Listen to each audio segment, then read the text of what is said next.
Prenez un dé et lancez-le. J'ai l'impression que c'est un conseil qu'il faut absolument donner aux nouveaux maîtres de jeu qui parfois hésitent sur des choses.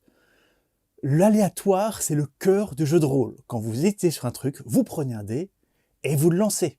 Vous savez pas très bien à quel point telle rencontre, telle tentative pour pénétrer dans un château, tel méchant, tel boss va être fort.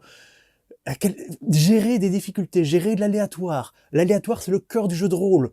Vous prenez un dé, vous le lancez. Vous faites un schéma dans votre tête. Vous vous dites, plus le résultat va être proche de 1, plus ça va être mauvais pour les joueurs. Plus le résultat va être proche de 20, plus ça va être bon pour les joueurs. Vous prenez un dé à 20 faces, vous le lancez. Un joueur vous demande combien il y a de lunes sur cette planète qu'on vient d'explorer. Vous prenez un dé 3, vous le lancez. Vous savez pas, vous n'avez pas la réponse à une question, vous prenez un dé, vous le lancez.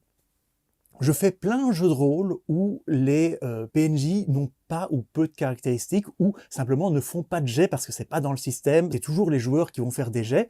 J'ai pas envie de faire des jets tout le temps aux joueurs. J'hésite sur un truc, je prends un dé, je le lance. Il y a le chevalier Prupruf qui est en train de combattre un orque noir et ça a aucun lien direct avec les joueurs. J'ai pas leurs caractéristiques à ces deux personnages. Je veux savoir lequel va gagner.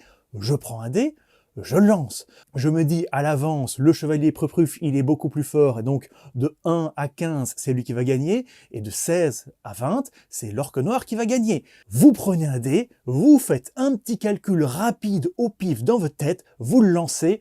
Juste cette simple idée de laisser un dé choisir le résultat aléatoire d'un événement que vous n'aviez pas prévu, c'est un tiers de l'improvisation, c'est une facilité. C'est un enjeu qui ne dépend pas de vous, qui dépend de l'aléatoire. Et parfois, vous le faites même devant les joueurs, vous leur dites « je vais lancer le dé, si je fais autant, voilà ce qui se passe ». Et ça a des conséquences, c'est un enjeu, c'est chaud, c'est bien.